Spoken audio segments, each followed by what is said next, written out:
doing about 75 miles an hour here in the Volvo C40. Getting really good efficiency. It's sitting right around 3.2, a little bit more than that, miles per kilowatt hour. Welcome to Bo Family EV. I hope you'll like and subscribe. It would mean a lot to me.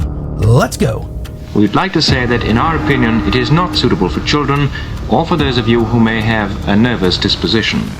So we're here on 85 North going between Charlotte, North Carolina and Raleigh-Durham, doing about 75 miles an hour here in the Volvo C40. Getting really good efficiency. It's sitting right around 3.2, a little bit more than that, miles per kilowatt hour.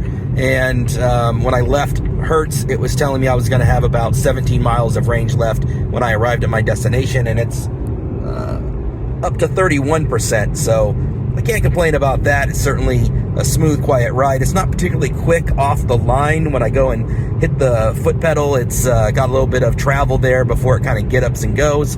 So I'm definitely preferring what I get from, a Tesla or the Lightning or the kind of vehicles that I'm used to driving. Little ergonomic things are not the greatest for me. It's probably just a me thing, but little things like I like to be able to put my arm up on the kind of windowsill area up here, but this one's really high up, so I don't really care for that. And then even just as far as the armrests, the one on the door is higher compared to the one down here on the center console. So what you end up with is this kind of tilt where my left shoulder is higher and my right shoulder is lower.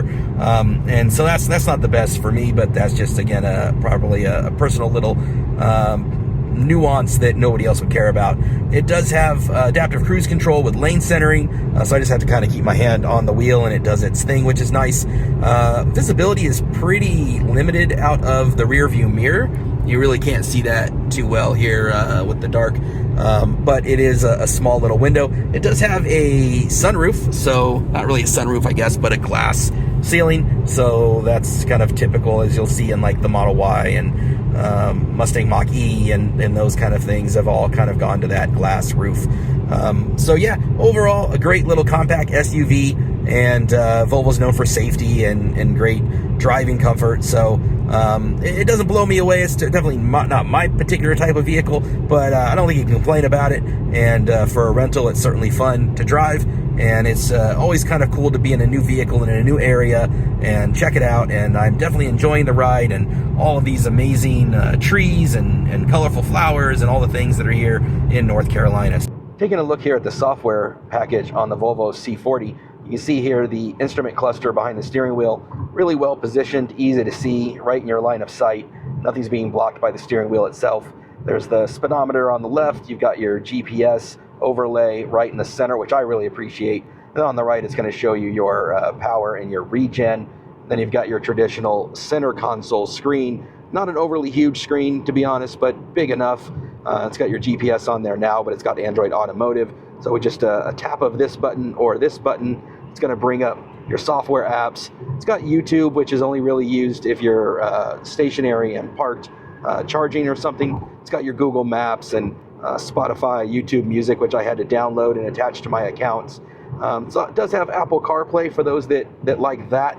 This button here, press that, and it's going to kind of give you your GPS back to your Spotify area, and then you can press it again and go back to your CarPlay, your GPS, or this screen here, which is going to show you your range. It's going to show you your energy use, how your driving style has been, how much impact your climate control has had. It's got a range optimizer on there, and so you can press that, and you can then maximize the range with efficiency, controlling the climate controls, that kind of thing. I'm not going to do it.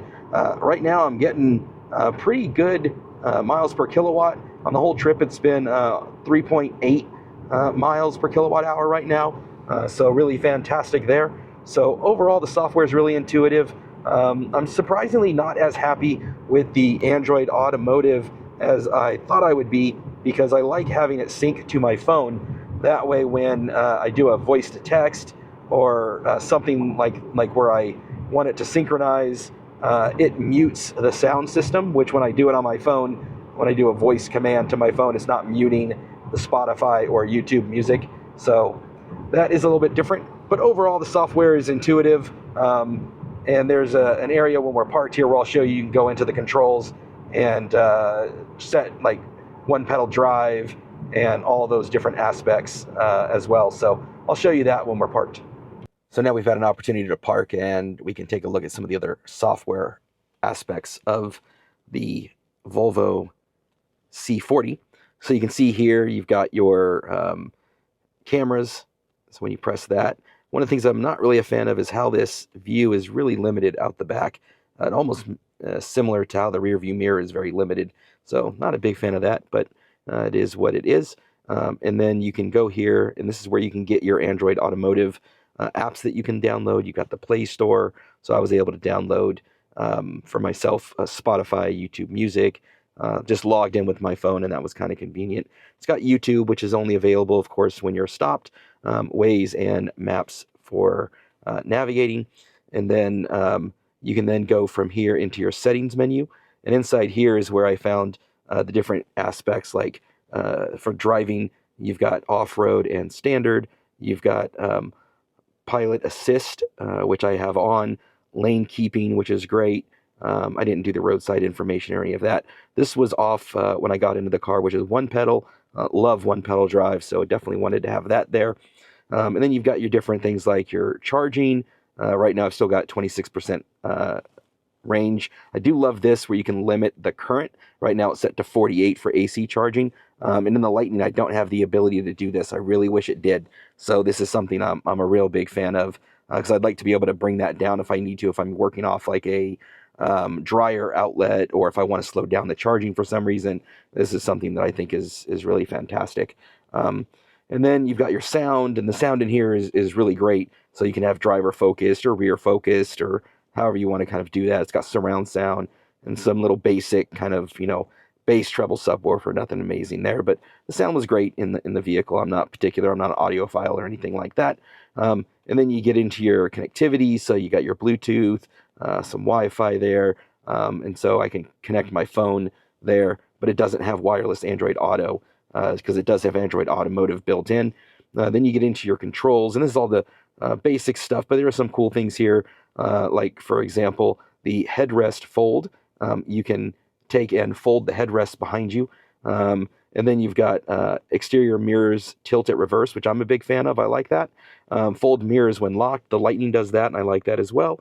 So these are where you find all of those kind of settings. Unlock the doors. Is it just the driver or all the doors? So all of that is where you find it here. Then you can back out of controls. You got your driver profiles. And so I've got my name in there listed, but I'll delete that when I drop off the car. And then, you've got things like your system language, date, units, if you're going to do different types of, if you're like, if you're doing the metric system or whatever, then you've got your Google, so you can link your account and all that stuff with Google. So then you can hit this button here and go back to your home screen where you've got your Apple CarPlay if you're going to use it. You got your maps, and I was listening to YouTube Music earlier. I was listening to Spotify, and then the range, which again kind of shows you a breakdown of where your energy is going. So I think the last area to show you here in the Volvo C40 is this backseat space. You can see it's really not class leading in terms of room back here. It'll definitely work, but one of the big things here that I thought was kind of a shame was they've got this center hump, and it really shouldn't be something that we see in EVs, but there it is. So that's kind of in the way. Of course, nobody wants to ride in the middle anyway, but just in general, we don't think the center hump should be there. So that's one of those aspects that I thought could be better in the back seat. There are a couple USB-C ports down in that area, and then the headrest do go down, and then here, this centerpiece, that's where you've got your cup holders. But in general, just not class leading, but hey, if you needed a couple kids back there, wouldn't be a problem. But that is the back seat. So you can see we arrived at the hotel with 34% state of charge.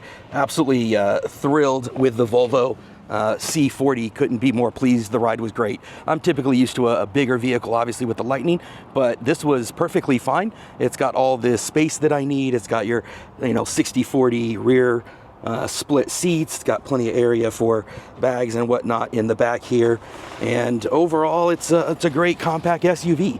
So we're just going to close that up, and appreciate you guys coming along for the ride and the journey. Thanks for tuning in, and we will see you on the next one. That is it for the Volvo C40.